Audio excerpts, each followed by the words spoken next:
Hello and welcome to the Aussie Cricket Show here on Global Cricket Radio.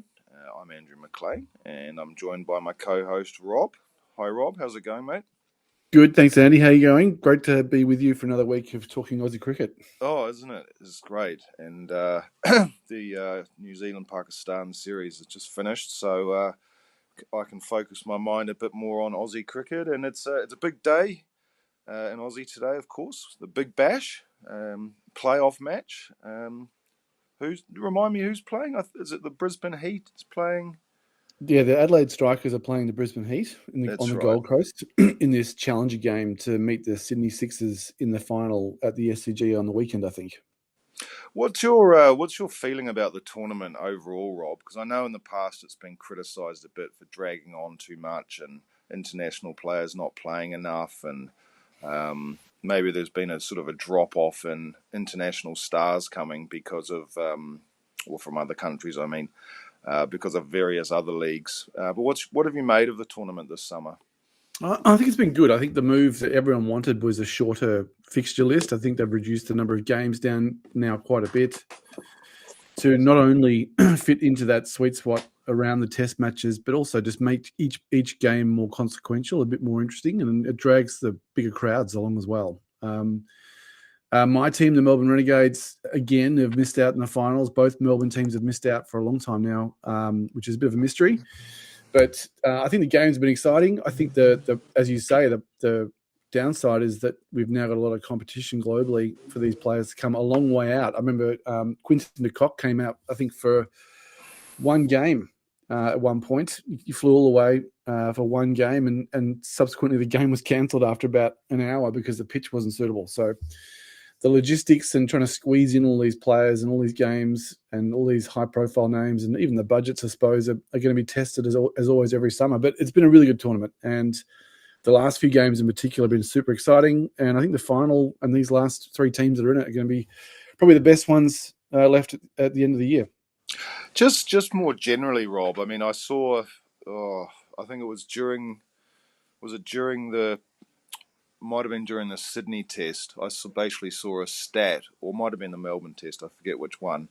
But basically, the crowd at the test match was exactly the same as the crowd for one of the Perth Scorchers matches. What type of people are going along to watch these Big Bash games, and what's the average attendance been like? I think there's been a lot of talk back and forth between the cities about attendances and a bit of a rivalry going on Twitter of all places. But I think the BBL game really suits well the likes of an AFL football match or a soccer match. You know, it's sort of a 3-hour affair end to end, and it's always very exciting, very loud. It's built really for entertainment, and so a lot of families are going along with kids, which is great. I've been many times, and it is interesting as much to see what's happening in the crowd and in the merch stands and in some of the entertainment areas as it is on the field. But very much a more balanced crowd, I think, whereas the test matches are more for the purists, probably like you and me, Andy, where we want to go and see the grind of a game over many days, or at least hopefully 3 days. So it's been really different, and the crowds have been much better. The challenge is we've got to make the crowds stay like that for a long time because it really helps pay for the league, and I think it's in a good spot though. I think it's a much better spot than it was 2 years ago. So we'll see. Have you caught any games, or have you seen any of the other leagues around the world that are? Well, I have to say I'm not really a fan of 2020 cricket. As you say, I'm a bit more of a purist. I don't know. I just don't find it that interesting, to be honest. I was in Pakistan a year or so ago, and I watched. There was a 7-match T20 series between Pakistan and England, and they were actually quite good games. But I just prefer the longer format. I prefer the whole day. I like just kind of if I want to switch off for a bit, I can. I'm just not that enamored with T20, and so for example the SA20, which is on at the moment, I haven't watched a single match, and I haven't watched any of the BBL either. And to be honest, I didn't even watch all of the Pakistan New Zealand series. So I just don't really like it, and I just don't this focus on strike rates. I mean, if you follow any Pakistani fans, they obsess over Mohammad Rizwan and Babar Azam's strike rate, and it's just like I just don't find that interesting at all. Yeah, it is easy to get caught up in all those numbers, but the strategy and the tactics and the ebb and flow of a test match sort of seems to constantly draw me back. I'm the same as you. I'll watch way more of it than I think I ever will, and certainly I did that recently with the test just this week gone between Australia and West Indies, and so it has its place, I suppose, in the cricketing calendar and in the entertainment industry.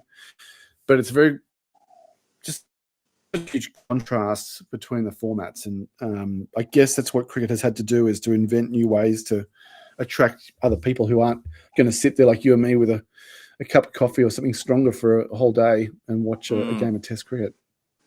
And speaking of the Test match, I read earlier today, just preparing for this show, that I know that the three pace bowlers from Australia are going to be rested for the upcoming one-day series against the West Indies, but they're saying they might still come in for the T20s, Hazelwood, Cummins and Stark, But they said the reason why is that they just haven't had to bowl that much this summer during the Test series. And to that point,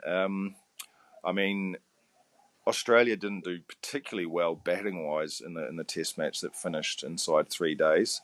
They only made 280 or something. But the Australian bowlers were just too good again. It was almost reminiscent of one of the Pakistan matches. I think the Sydney match. The West Indies fought pretty well to restrict Australia to a fairly low target, but the Aussie bowlers were just too good again.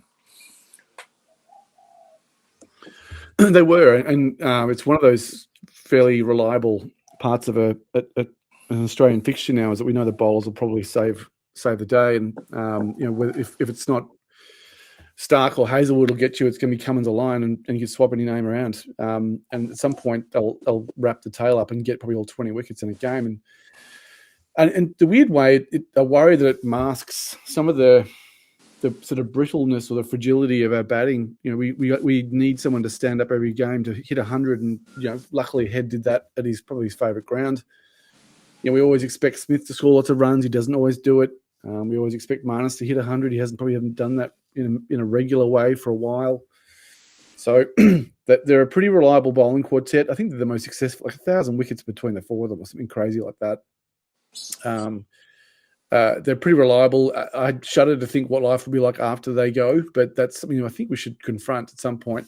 And maybe these one days where we don't rely on them so much is important to bring through these new guys. We've done it before with Nisa and Richardson and so on last summer, but and obviously Scott Boland as well in the Ashes, but it's not been done enough. But why would you upset that regular performance? And so a pretty well-balanced team at the moment, pretty hard to shake up the lineup, and pretty hard to imagine any other result in the second test than the one we had in the first.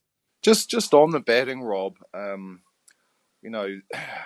of the Pakistani bowlers had some pretty good success against the Australian batsmen, and the same things happened again in this test that's just finished with Joseph.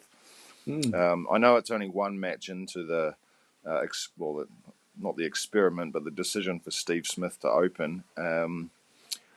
But, okay, I know he was not out 11 or something in the second innings, but how did he look as an opener to you? Bearing in mind, I don't think he had opened at any level before.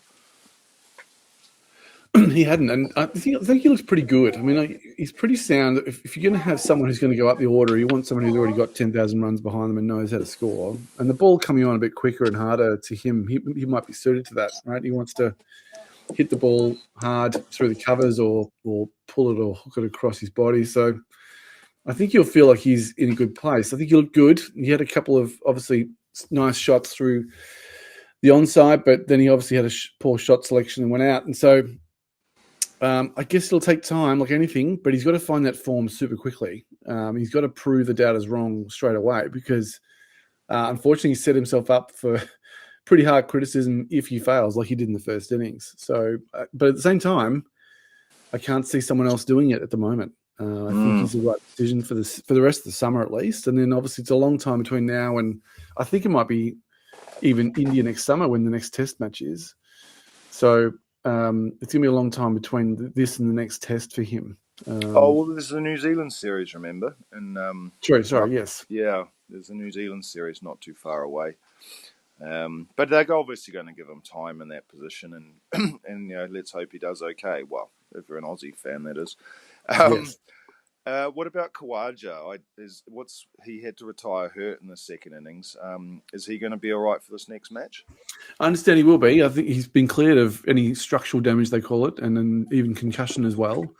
They might find that if he's just not up for playing, that there's a good chance to put someone else in. But again, the regularity is probably something that Australian selectors want to prove is the right way to go. If they let Bancroft in, for example, or Renshaw, who's already in the squad, and he goes on and hits a big number, then what happens then? It just becomes more confusion. But what do you think? I mean, are these types of injuries something that would keep a player out? Do you think if Usman Khawaja is available but not perfect, is it an opportunity for a selector to experiment with something else? Well, yeah. I mean, if it was an Ashes test, for example, or a test against India, or even New Zealand, I think they would absolutely play Khawaja, even if he wasn't 100%. But I mean, the West Indies just look so inexperienced and ill prepared for these Australian conditions, particularly against that bowling attack. So yeah, why not? Why not maybe give someone else a game? Kawaja's obviously going to come straight back in for the next Test match against New Zealand. But yeah, I wouldn't see any reason not to give someone else a go just at this moment. I mean, let's say, for example, they bring in another opener, Renshaw or Bancroft, as you mentioned, and they do really well, then potentially they can just go back to putting Steve Smith down the order again. So, yeah, I think it'll be a good idea, actually. Yeah, we'll see. The selectors nowadays are sometimes not led by public opinion, as they probably shouldn't be, but at the same time, they make some odd decisions now and then. But I guess the challenges over the last 12 months, those decisions have proven by the results to be the right ones. So it's a good problem for us to have. There's a lot of talent that's knocking on the door, expecting to be selected based on the numbers they've been hitting in Shield, and there's some pretty established players in the team, so we can't complain. To your point about the West Indies, it was interesting to almost fall into the traps a few times. Right? I think the way that Mitch Marsh went out to that short third slip was pretty funny. I'd never seen that for a long time, having that really shallow third slip. So, it was a weird pitch as well that contributed to a strange game, really, that I guess was a bit underwhelming, a bit too short. I think it was before lunch on the third day. So, but I think the West Indies got some talented people, talented young guys. Shamar Joseph, we mentioned last week. He had obviously an amazing game, as you might have seen, with 50 runs and 5 wickets. And so a few sort of pretty interesting emerging talent there that has another chance this Thursday coming to have a go at Australia in a day-night test in Brisbane, which is interesting that Adelaide used to host that before. Yeah. I mean, those night matches are really interesting. I remember in the last Ashes series, England completely obsessed about having, Anderson and Broad available for I think it was the second test in Adelaide. And then they obsessed over, with whether they should bat first or bowl first. And, in the end, they kind of failed miserably with their planning and also their execution. Yeah. But do you think with this pink ball night test, we might expect anything different? I mean, did you see enough from the West Indies pace bowlers to see whether they might be a bit more of a threat, in a slightly different set of conditions and different pitch and all those sorts of things? I really think so. I think that the two leading fast bowlers in particular, I think, are going to be pretty threatening, especially in that sort of twilight, dusk time when the weather changes and the light is a bit strange. It's something that we enjoy, that the Aussie team enjoy quite a lot. And as you said, the swing bowlers like Anderson were, loving that idea. So I think they'll have a good time with that. I think either side of that sort of spell of like an hour or two, it'll be hard going for them. Brisbane, though, is a different place. I mean, as they're always anywhere, it depends on the weather and what happens there. But I look forward to a competitive match. I think, again, Aussie batsmen will be tested for their resilience, and we'll see if they can hold up to what they would, as you've described, consider an inexperienced attack and should be putting them away. But let's see if that eventuates. Yeah. What do you think about the Aussie batsman in Brisbane under a night game? It was something that we saw in the Ashes, but it's a slightly different affair, different location, different opponent. What do you think? Yeah, I mean, I don't think their approach will change too much. I mean, to be honest, I've never really actually watched one of those day-night test matches, but I do like the idea of it. Particularly in line with what you were saying earlier about, being a suitable time for families and stuff to go on. I can see a future in day-night test matches. I mean, just if you take you as an example, if you were, well, I know you're in Melbourne, but let's say you're in Brisbane and you're in the office, nip away at 4 o'clock or whatever, and then see the best part of a whole day's test cricket. So, but I doubt the Australian approach will change too much. I mean, they'll obviously be wary of the conditions, and it depends when they start batting as well, right? If they bat first, obviously they start around 2 o'clock in the afternoon. Well, not too much will change, but I guess it depends who's batting at the time. I mean, in that twilight period, I mean, if it's Travis Head, for example, or Mitchell Marsh, I can't see them changing their approach. But let's say, for example, the West Indies bat first, and then Aussie comes in, around. Well, Queensland doesn't even have daylight savings, does it? So, like, they could be batting around, I don't know, 8 o'clock or something, and Khawaja will be his cautious self, but it'd be interesting to see how. Say Green came, what would Green's approach be at that time? But I can't imagine Travis Head batting any different to how he already does. And by the way, I just wanted to mention him. What a player he's become. Just a few years ago, he was barely in the side. And he's a fixture in the team now, sort of in multiple formats, either opening in the shorter form or batting number 5 in the test form. What a player he's become. Oh, absolutely. And you think of the World Cup he had in India, how amazing that final was, and how much impact he had there, and how good an Ashes series he had, and obviously pretty quiet against Pakistan from memory, I think. But he's obviously come bursting back here in Adelaide, and he scored a ton there last summer, I think. He's certainly scored hundreds there before in Big Bash and other things. So absolutely pivotal there in that number. That's a mid order. And there's talk of him being the future captain after Paddy in some of the articles here. So that just shows you, to your point, what a dramatic 3 or 4 years he's had from fringe squad, having to prove himself, to now being completely embedded in the team. And he's a sort of player that Aussies love to watch, because he's got that sort of grit and a bit of flair and a bit of an attitude of having a go. At the same time, he's protected his wicket and come up with the goods when we need it. So a lot of...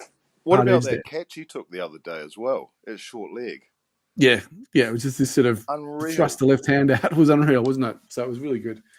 And to that point, he plays that short leg position, but he's always, most of the time, he's out in the boundary, right? So you can throw him anywhere as this sort of ultimate utility fielder. And that's what you need. You got Cam Green, who's got 10-foot long arms and can take whatever you want in the gully, and obviously slips field and specialist. But having a Head or a Marnus where you can just put them anywhere is such a useful asset for a captain, I'm sure. So Travis Head, absolutely essential cricketer for us. And who would you say is the equivalent for, who's the West Indies equivalent? Who's the opponent that Australia's got to look at to say, this is the guy we need to target and focus on? Is there someone you have seen or think of?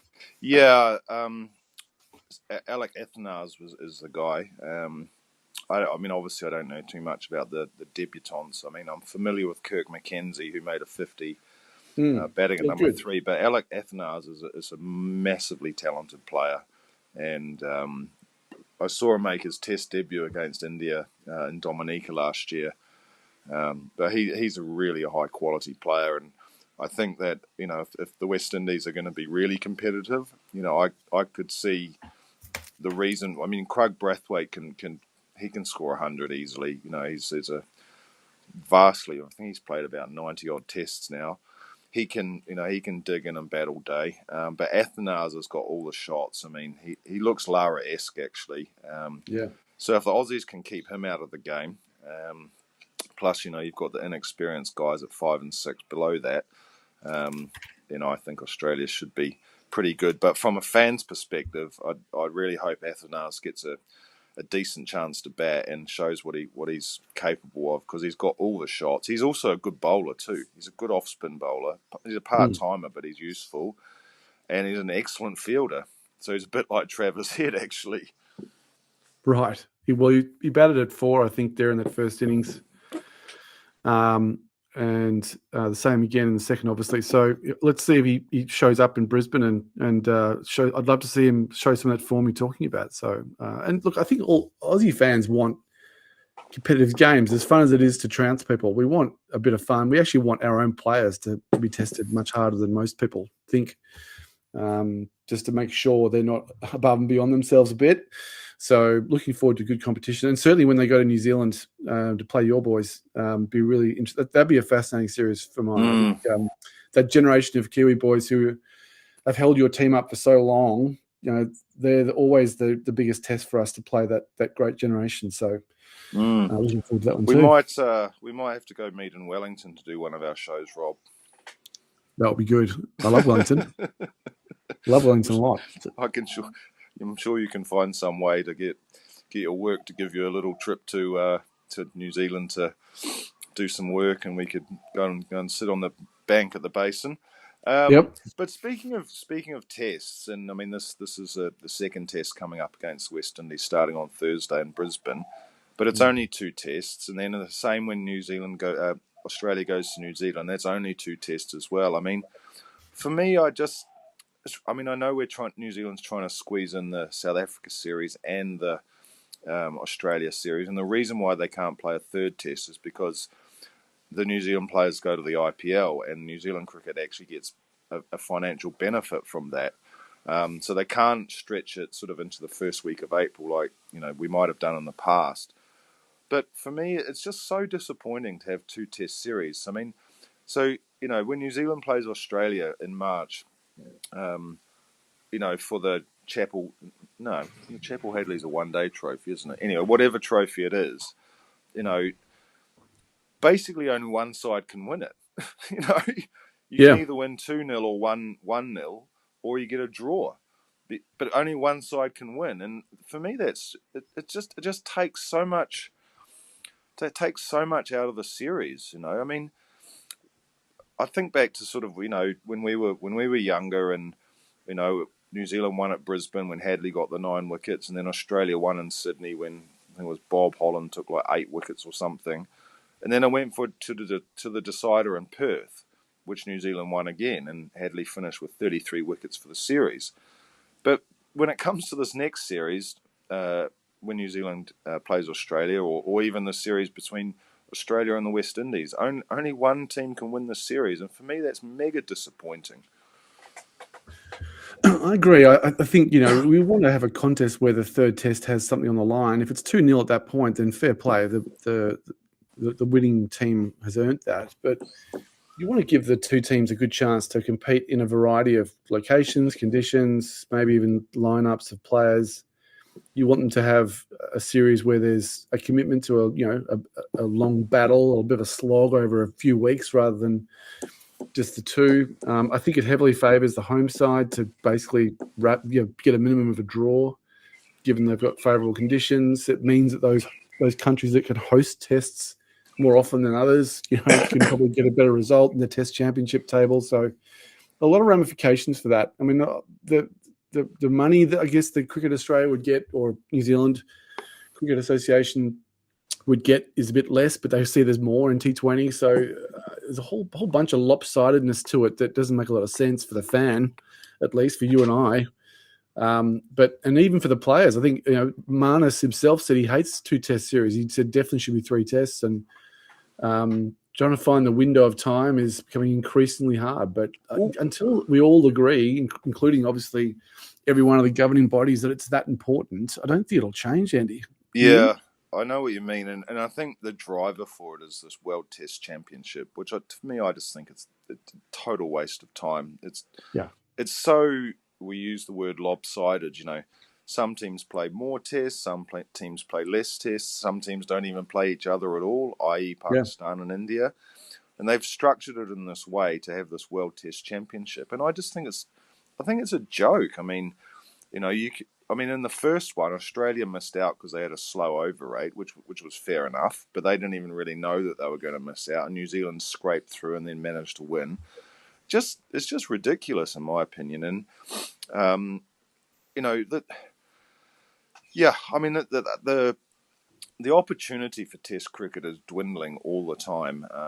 And I've got my own views on when it should be played. I think all Test cricket should be played in October, November, and December, because basically all countries in England play cricket at that time, and because they're all in the southern hemisphere.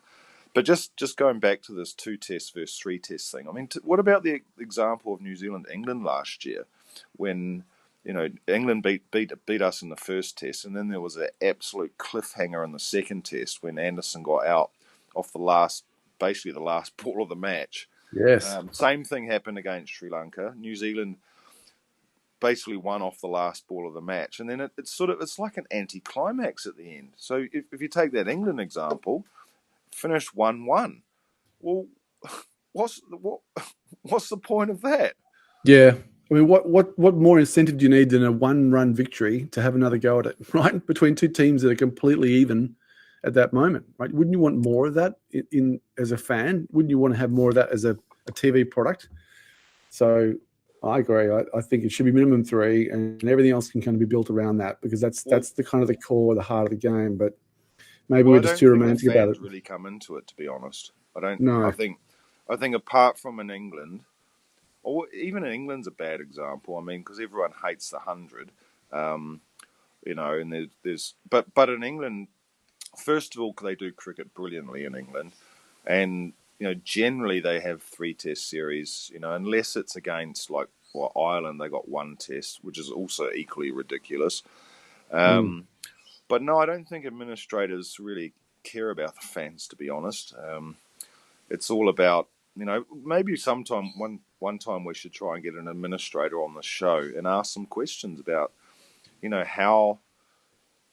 why is are test matches just loss making the whole time? Is there not some way you can make profit out of it? Or, I don't know, I'd be fascinated to hear from an administrator, because, England's about to start their tour of India on the 25th of January.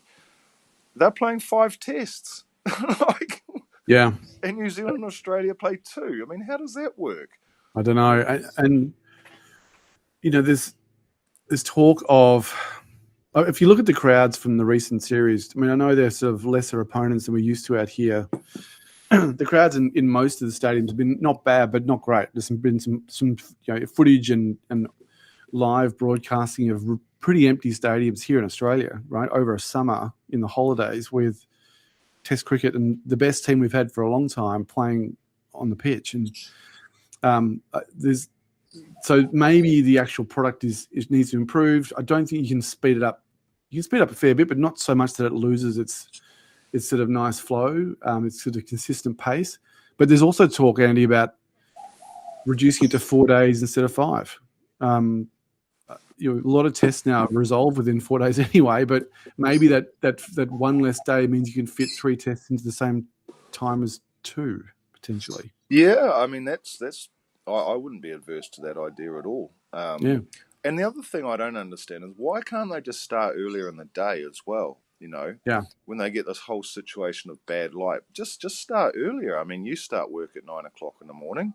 I don't work so much anymore, but why can't they start at 9 o'clock in the morning?